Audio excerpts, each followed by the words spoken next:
Odbor za peticije Evropskega parlamenta je v program letošnjih obravnav uvrstil tudi peticijo za vrnitev dneva spomina na žrtve komunističnega režima.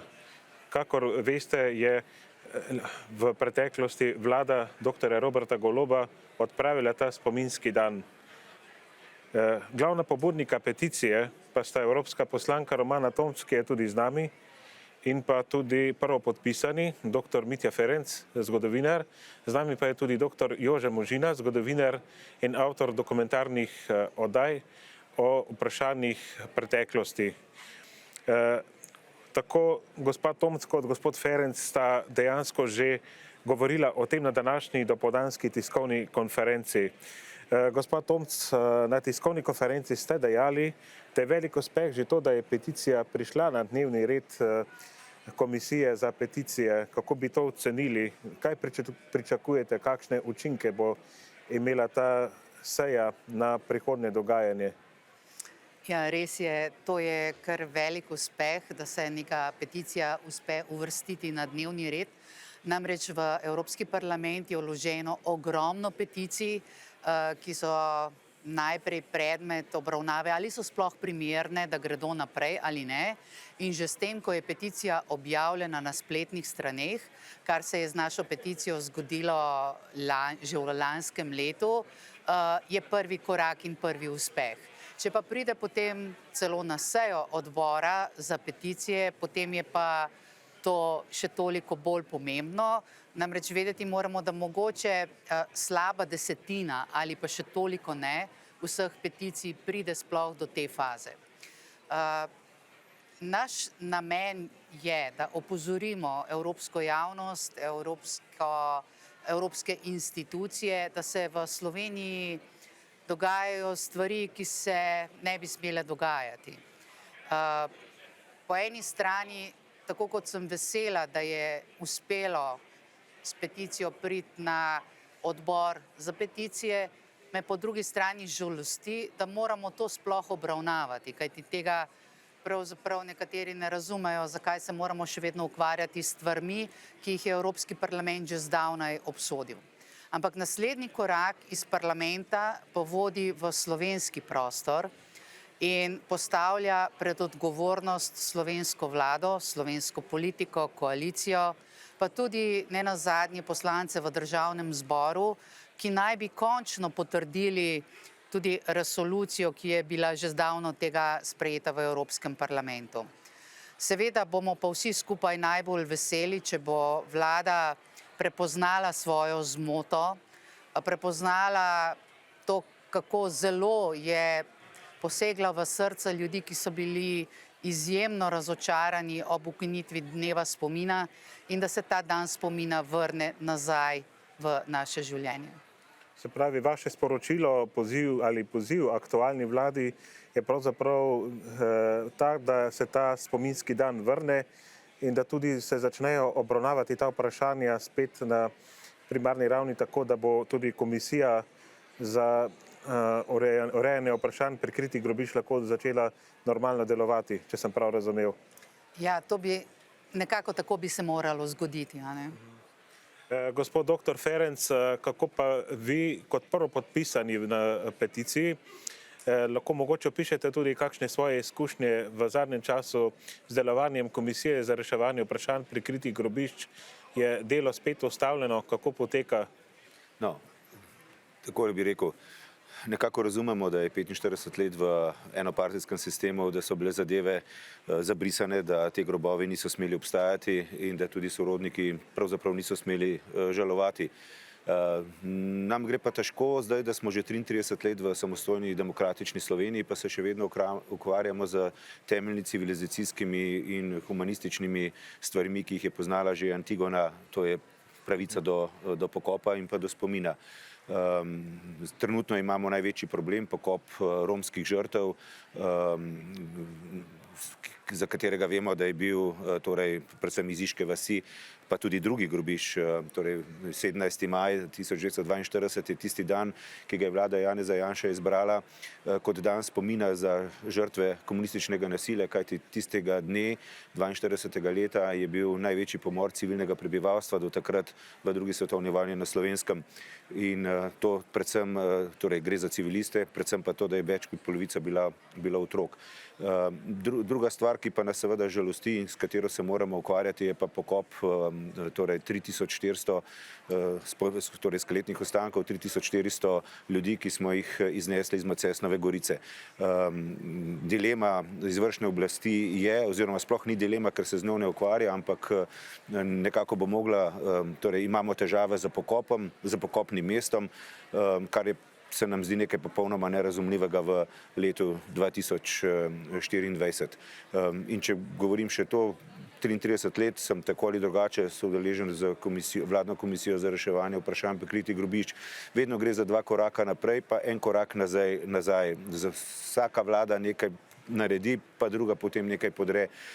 Ampak zdi se mi, da torej sorodniki žrtev že počasi odhajajo z tega sveta in njihova bolečina ostaja in ne dobi tistega, kar so pričakovali že davnega leta 1990, 8. julija ob spravni slovesnici v Kočevskem Rogu pri grobišču pod Krenom, kjer se je upala, da bo država te stvari hitro nadoknadila, te civilizacijske in humanitarne stvari.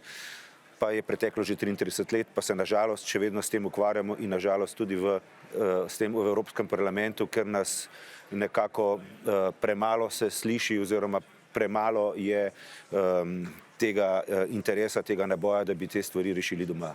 Aha. Hvala lepa, gospod dr. Možina. Ste tudi avtor zelo brane monografije Slovenski razkol. Ali menite, da danes se ljudje premalo zavedajo, kdo je pravzaprav kriv za to tragedijo, ki se je pripetila na Slovenskem, da se zanje gre ne samo za okupacijo, ampak tudi za revolucijo, ki se je začela že zelo zgodaj, pravzaprav veliko prej, preden se je sploh pojavila prva protirevolucionarna skupina na slovenskih tleh? Ja, hvala. Izvorno ste vprašali, da ljudi mogoče to premalo zanima. In ker ste omenili ravno to knjigo Slovenski razkol, sodeč potem, kako so to knjigo že 7-krat v ponatisih razgrabili in sedaj 8. ponatis, lahko rečem, da ljudi to pravzaprav zelo zanima, ne?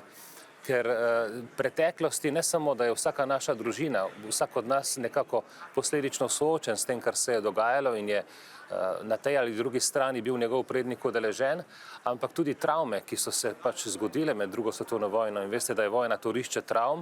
Sedaj po novih raziskavah epigenetskih se kaže, da se te travme ne prenašajo na naslednje generacije le prek nekih vedenjskih vzgibov, ampak da se vtisnejo tudi ne samo v spominski, ampak tudi v dedni zapis. Se pravi, da mi v nekem smislu, kot vidimo naša nacija z vsemi temi depresijami in anksioznostjo, ki je skoraj epidemija pri Slovencih, da pravzaprav trpimo za travmami preteklosti. Način, kako se s tem soočati, pa seveda je tudi v tem, da spoznamo in da na ta način, seveda ne moramo vsega rešiti, ampak na ta način se lahko spopademo s travmami, ki pestijo slovenski narod. Vidimo sami, da je v tem velik problem. In seveda raziskovanje je ena plat, kjer smo pač nekateri zgodovinarji udeleženi. Druga stvar je pa ta, kar je dr. Ferenc omenil, jaz sem tudi član vladne komisije za prikrita grobišča, da se te ljudi končno pokoplje. In nenavadno je, tudi zdaj, ko se išče, oziroma vladna komisija ima pristojnost, da izbere mesto pokopa. In mi smo po sugestiji seveda svojcev izbrali Žale kot osrednje ljubljansko oziroma tudi slovensko pokopališče, kjer je neka simbolna točka, da se ti ljudje lahko, ti, ki so bili zamolčani in seveda toliko časa v breznu, tudi simbolno vrnejo v slovenski spomin, v zavest naroda, to je čisto simbolno. In je nenavadno, tudi sami smo rekli takrat sedanjemu ministru Poklukarju na eni od sej naše vladne komisije, dajte predlagati, da se to stori in bo imela ta vlada zaslugo. Nam ne gre za politične zasluge tega ali onega, da se to končno reši in tudi spravi z politične agende. Ampak glejte, so nespametni, onemogočajo, seveda ljubljanski župan je tukaj tudi eden od pomembnih elementov, ukinjajo dan spomina na žrtve komunizma, ki nikomor nič ne jemljajo, nikomor, ampak samo dajejo in kažejo pravzaprav neko ideološko ozkost ki pomeni širitev razkola in ki je strašljiva za današnji čas. In zato smo tukaj, ker je pač Evropa za nas zadnja instanca. Mi smo člani Evropske unije, Evropa ima nek civilizacijski standard in če ne drugače, če ne slišijo v Sloveniji, bomo poskušali to povedati iz Evrope. Hvala lepa. Zdaj, že dopoldne smo govorili na tiskovni konferenci o tem, da bo po jutrišnji razpravi na odboru za peticije bo vsa zadeva prišla spet nekako v Slovenijo na dnevni red naše slovenske notranje politike. Se, gospa Tomc, kaj bojite, da bi ta tema, ki je mnogi reče, da je to ideološka tema, čeprav gre za civilizacijsko vprašanje, postala nekako netivo za predvolilni boj, ker na vse zadnje v začetku junija so znova evropske volitve? Upam, da ne. To bi bilo namreč zelo žalostno. To ni ideološka tema, to je tema osnovno civilizacijskih norm. Zakaj pa je ravno jutri ta dan, ko bo peticija obravnavana, pa seveda tudi lahko razložim. Nisem ga izbrala sama, ampak ga je izbrala vlada Roberta Goloba, s tem, ko je ukinila dan spomina na žrtve komunističnih zločinov. Je sprožila seveda nemalo ogorčenja, začudenja, negodovanja, žalosti, razočaranja. In seveda sem se kot evropska poslanka tudi sama vprašala, ali lahko karkoli naredim, da bi morda na nek način opozorili ali evropsko javnost, ali spodbudili to, da si vlada premisli, da prizna svojo napako. In seveda je ta peticija tisti instrument, ki ga imamo v Evropskem parlamentu, da na take stvari opozorimo. Peticija je bila vložena neposredno potem, ko se je to v Sloveniji zgodilo in seveda, ker traja nekaj časa, da pride v obravnavo in na dnevni red, se je zgodilo, da je ta časovna komponenta takšna, da je pokazala, da bo peticija uvrščena na dnevni red februarja. Tako da je prav, da tudi gledalci in gledalke to vejo in resnično ne želim, da to postane kakšna predvolilna tema. To je tema, s katero se je treba soočati po človeški plati. Razumeti ljudi, razumeti pokojnike oziroma njihove svojce, ki so danes še živi, razumeti njihovo bolečino. In mislim, da v Evropski uniji, v neki državi Evropske unije v letu 2024 nihče, ampak res nihče ne bi smel imeti problemov s tem, da nekomu dovoli možnost do dostojnega pokopa in do spomina. Hvala lepa. Gospod dr. Ferenc, velikokrat pravijo nekateri, pustimo zgodovino zgodovinarjem, vendar je tako vprašanje, s katerim bi se morala dejansko spoprijeti celotna slovenska javnost. Kaj pričakujete, ali bo pritisk politike, mednarodne politike dovolj velik, da bi se v teh stvareh končno začeli sproščeno pogovarjati, tudi da bi nekako vzbudili tudi nekaj sočutja do žrtev in svojcev teh žrtev, če smo na vse zadnje gojimo sočutje do žrtev in njihovih svojcev, ko gre za žrtve fašizma in nacizma. Pri žrtvah komunizma tega doslej nekako nismo mogli doživeti.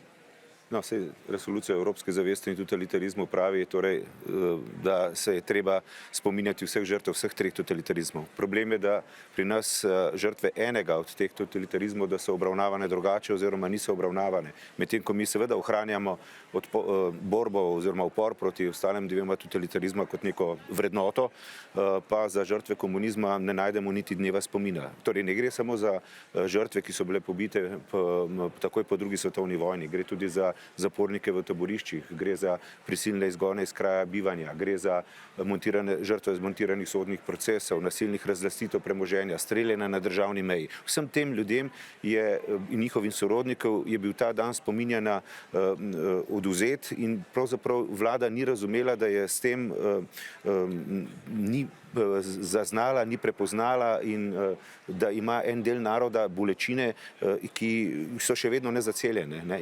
In jim je pravzaprav z odvzemom tega dneva spomina zadala, posula sol na rano. In to se nam zdi nerazumljivo. In če bi bila vlada pametna, bi prepoznala to svojo napako in bi to popravila. Tukaj bi se pokazala veličina vlade, da popravi svojo napako in prezna svojo zmoto. Ampak tega ni storila, zato pač poskušamo opozoriti tudi evropsko javnost. Si ne delamo utvar, da bo Evropa kakorkoli posredovala, ampak če bo dala vsaj nek signal, da je to v nasprotju z osnovnimi humanitarnimi civilizacijskimi stvarmi, ki so prepoznane kot sem rekel, že od Antigone naprej, potem bo vsaj en majhen delček naše zavesti ali pa našega namena narejen. Predvsem pa moramo vsi delati po svoji vesti.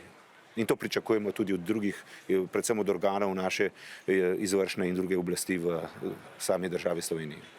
Hvala lepa. Dr. Jože Možina, prihajate iz Primorske, iz Vipavske doline in tudi recimo vedno je bilo pri sosednji Italiji večkrat na sporedu vprašanje FOIP in se je to vedno znova tudi zlorabljalo prav zaradi naših neurejenih odnosov do tega vprašanja v naši državi. Recimo, vendar pa vemo, da je revolucija tu ni izbirala žrtev, bili so pripadniki različnih narodov, ki so postali žrtve komunističnih pobojev po že končani vojni. Mogoče kakšen komentar glede tega? Ja, gotovo, da je italijanska država, ki ima dovolj drugih problemov, sedaj znova nekako obuja tudi ta problem FOIP, ki je seveda realen problem, ampak oni pač gojijo to misel, da so bili ti ljudje pobiti samo zato, ker so bili Italijani, kar ne drži.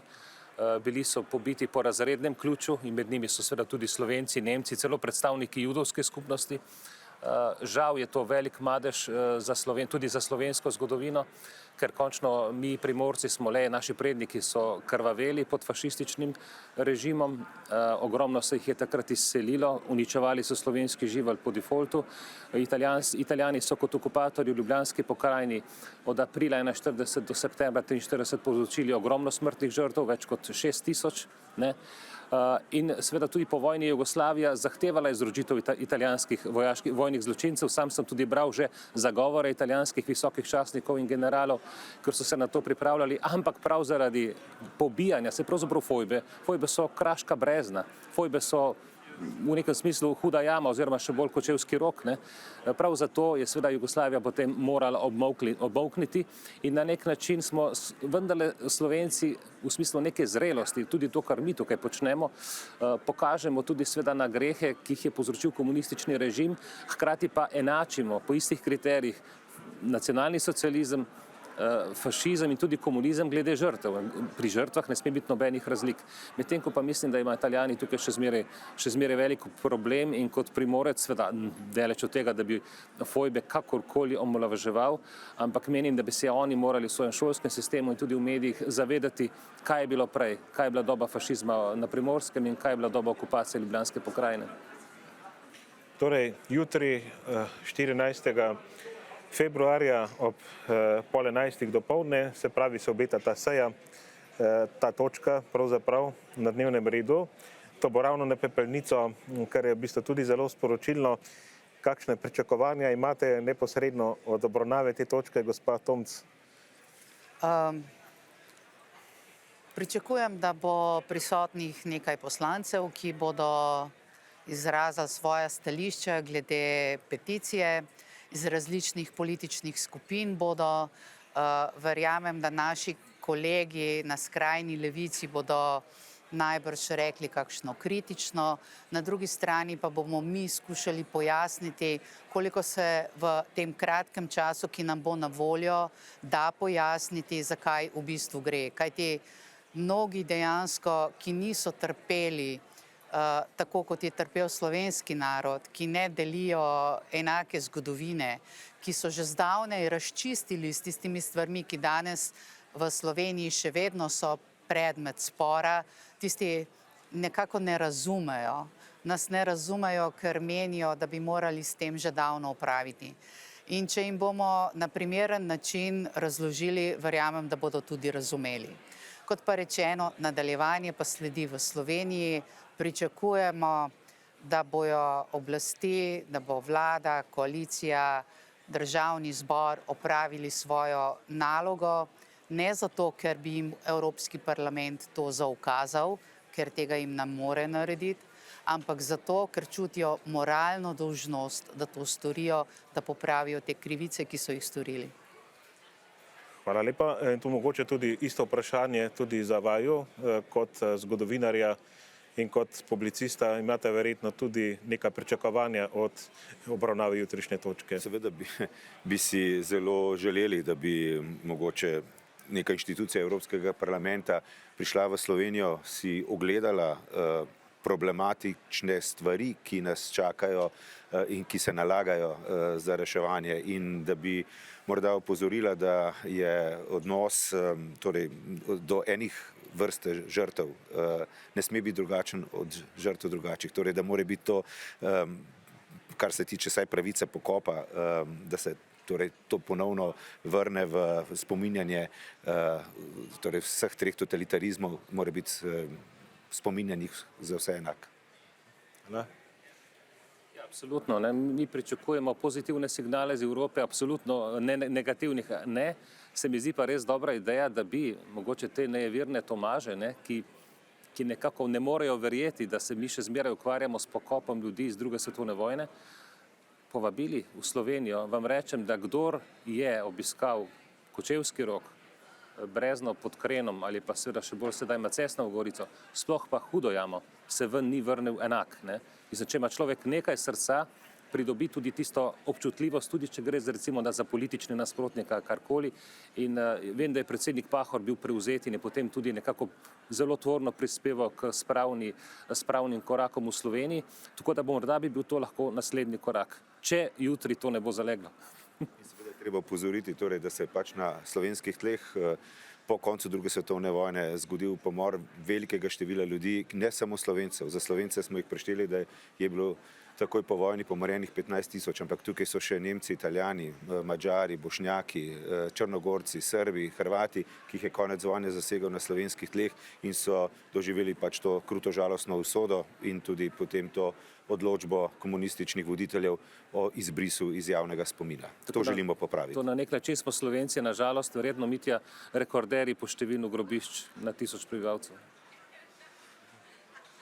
Torej, s tem bi tudi nekako zaključili naš pogovor in morda bo obravnava jutrišnje točke te slovenske peticije za vrnitev dneva spomina na žrtve komunističnega nasilja majhen korak za Evropski parlament, pa vendarle velik korak za Slovenijo.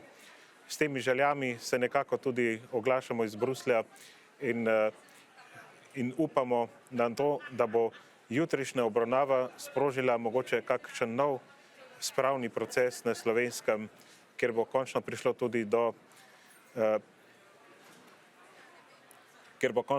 tudi do bolj civiliziranega načina razprave o dogodkih, ki so nas med drugo svetovno vojno in po njej globoko razdelili. Hvala lepa vsem gostom in vse dobro.